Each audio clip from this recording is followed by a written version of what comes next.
Hey everybody, welcome to my channel Singing with Lauren. My name is Lauren, I'm a singer and a voice teacher. Today I'm going to be reacting to Charlie Puth singing the national anthem at the Super Bowl.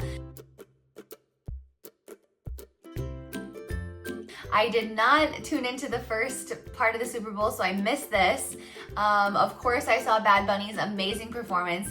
I'm not gonna react to it because it's so good on its own, and I think you probably have all seen it already, but I thought I would react to this. The national anthem is one of the hardest things to sing.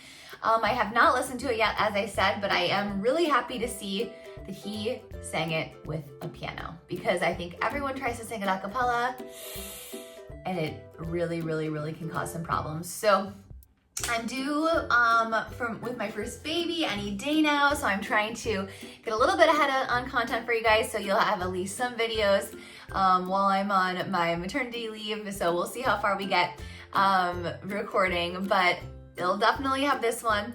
So if you're new here, this is a voice education channel. I do react to singers. I try to do live performances so that we can really learn, we can really hear what they sound like, and we can take away from these performances and apply some of this information to our own singing. So if that sounds like a channel you're going to like, go ahead and click that red subscribe button. Give this video a thumbs up so more people can find it, and let's listen to Charlie. Okay, here we go.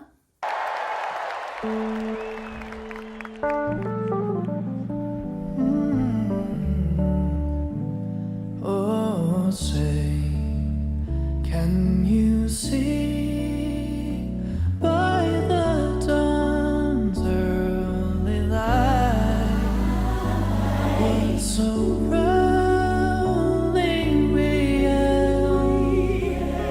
at the twilight's last gleaming,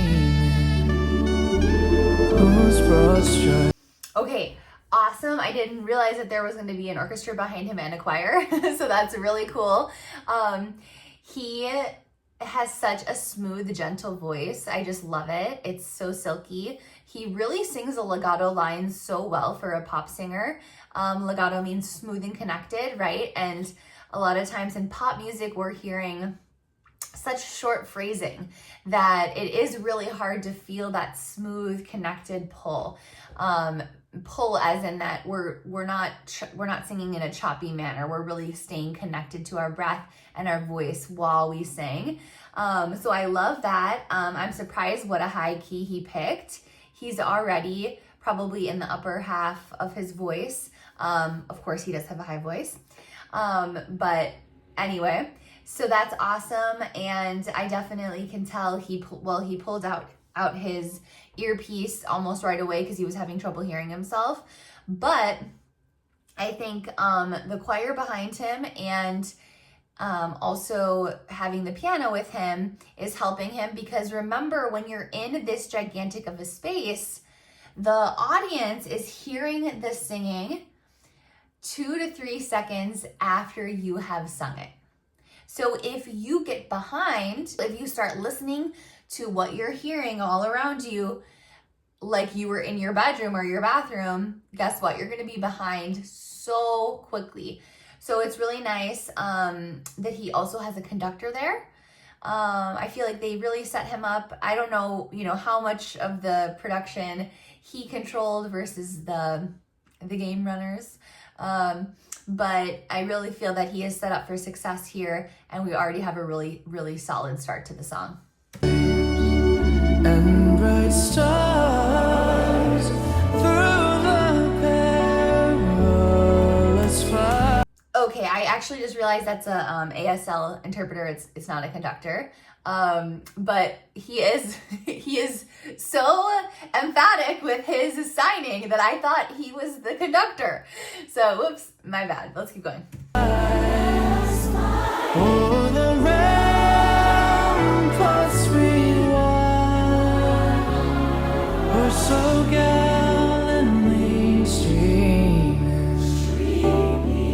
and the rockets reckless, the bombs bursting in air, came through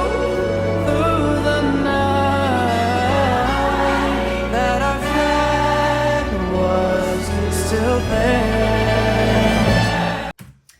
Okay, so I feel like that's kind of the second part of the song. You'll notice that he is adding runs. So remember, a run, or also known as a riff, is when you are taking a note that would traditionally be held, a held note on one pitch, and you are adding pitches to ornament essentially the note. So the phrase, ornament the phrase. So he is adding some runs, but they're super tasteful, which I love. I cannot stand it when you start hearing someone singing the national anthem and you're halfway through the song and you actually forget that you're listening to the national anthem because there's so many runs going on. So super tasteful choices in his runs, and they're also really, really clear. So we know exactly where he's going. We know where he's starting. We can hear that note, but they're very, very connected to each other. And then he's ending on the, original written note. So let's see what he has in store for us for the ending. Oh, say does that Star Spangled Banner yet wave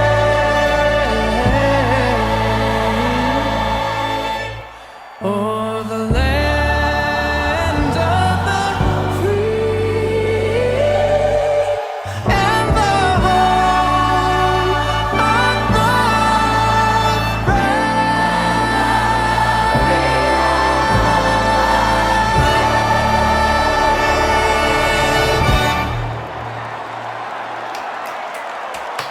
Good job, Charlie. Woo!